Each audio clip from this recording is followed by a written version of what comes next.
You chair so many committees. I don't know if you'd have time to chair another. With regard to workforce, you know, we talked earlier about the challenge that you're facing, and let's face it, pretty much every sector of our economy is facing it right now, the private sector and public sector.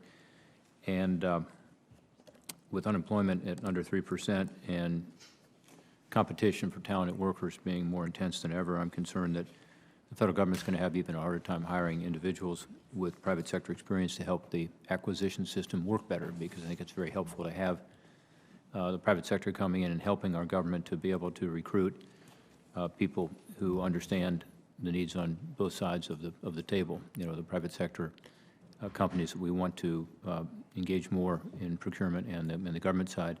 So my question to you would be this: what can we do to make sure that we are competitive? What could we do better? Ms. Correa, why don't you start off, since you've been looking at this question over many years, and you've seen times when it's easier and times when it's harder. Yeah.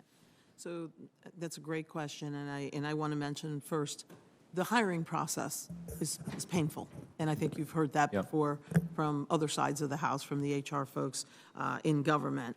We got to modernize our hiring process. It takes too long to hire people. I literally had to authorize overhires, meaning telling my folks, hire in excess of the budget, meaning go out and recruit people, because we know we're going to lose people. That way we have people sitting on the bench ready to come in.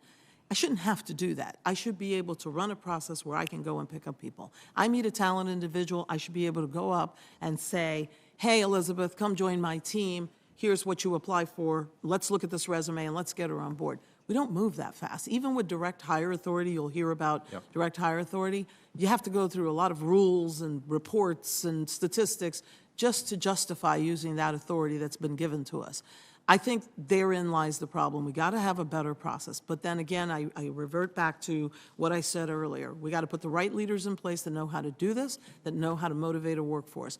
When I came to the headquarters, Homeland Security, to run one of the first offices that I ran, which was the Office of Procurement Operations, we had 60 people on board. I was authorized 250 people, and I needed to hire quickly. I got 250 people on board in less than 2 years. But that's because I marshaled the troops and we went out there and recruited. But it's hard to do with the current processes that are in place.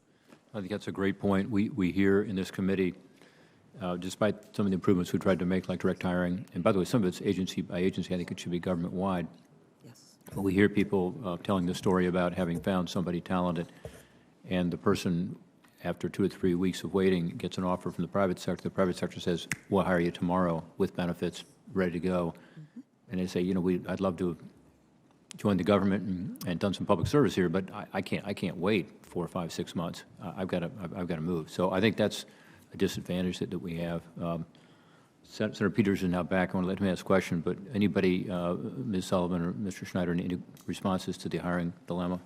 Yeah, one thing I'd like to add and really highlight something Soraya mentioned earlier, I think we also need more flexibility to have people move in and out of government in these roles. And it is difficult for people, and we need good, strong ethics rules, but sometimes they are a barrier for many government jobs, but especially for contracting officers who get excluded from being able to work at lots of companies, or if they work at a company, are excluded from working back in the government. And I think we will be able to retain more people if we can allow them more flexibility to move back and forth between industry and government and gain a whole bunch of expertise at the same time.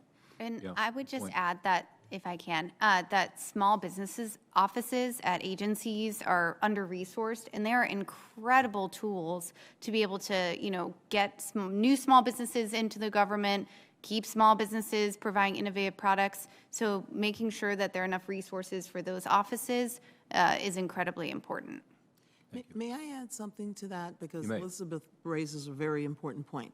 At DHS, I think we were successful because we partnered with our Office of Small and Disadvantaged Business Utilization, and I carved out positions from my staff to put into that office so that we could work in partnership to evolve our program. And I think our program was successful because we had it properly resourced, and I probably had one of the larger Office of Small and Disadvantaged Business Utilization in government, including that it was staffed by a senior executive official. So I think that's a really important and valid point. Agencies need to focus a little bit more on their small business programs and how to bring in small businesses, and that starts with the right people talking to the small businesses. Great. My final question is about federal acquisition regulations. They're often added, they are rarely taken away. So Mr. Schneider mentioned that a second ago with regard to one, but new regulations are necessary, but obsolete rules and regulations, seems to me, have to be removed. So, Ms. Sullivan, one of the strengths of our acquisition system is the presumption of competition, you know, to get the best value. So people have to compete with one another, and that's a good thing.